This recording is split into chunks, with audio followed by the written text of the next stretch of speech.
শবে বরাতে যত মানুষ মসজিদে আসে আমাদের দেশে, সারা বছরের অন্য কোন রাত দিন অন্য কোন সময় এত মানুষ মসজিদে আসে, এই রাতে বেশিরভাগ মানুষ মসজিদে যায় বা ইবাদত বন্দেগী করে যার যার মতো করে।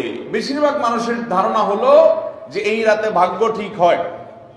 যেহেতু ভাগ্য ঠিক হয়, ভাগ্য নির্ধারণ হয়, সেই জন্য এই রাতে মসজিদে যায় ভিড় জমায়, যে একটা রাতে ইবাদত বন্দেগী করে যদি ভাগ্যটা নিজের অনুকূলে লিখে নেওয়া যায়, সারা বছরের ভালো কিছু লেখাই নেওয়া যায়, তাহলে তো সারা বছর ভালো থাকা যাবে। এই জন্য ওই একটা রাত একটু বেশি ইবাদতবন্দি করার চেষ্টা করে। ঠিক না ঠিক?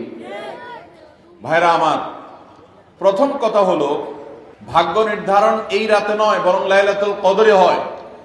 দ্বিতীয় কথা হলো ভাগ্য নির্ধারণের জন্য একটা রাত মসজিদে গিয়ে ইবাদত বন্দেগী করলেই আমার ভাগ্য নির্ধারিত হয়ে যাবে বা ভাগ্য ভালো কিছু লেখা হয়ে যাবে ভাগ্যে, এরকম কোন কথা কোরআন বা হাদিস থেকে পাওয়া যায়?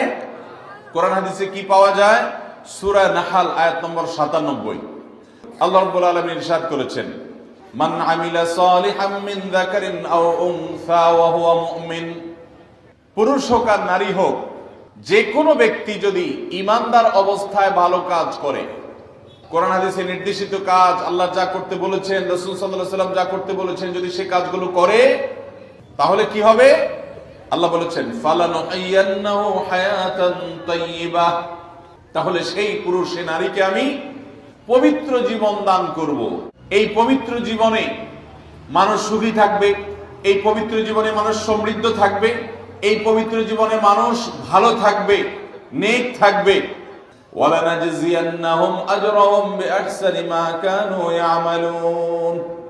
এবং এই ঈমানদার নারী পুরুষরা যদি নেক আমল করে, ভালো কাজ করে যদি সব সময়, তাহলে সেক্ষেত্রে আল্লাহ বলেছেন তারা যে ভালো কাজ করেছে ওইটা সবচেয়ে উত্তম বিনিময় আমি তাদেরকে দান করব।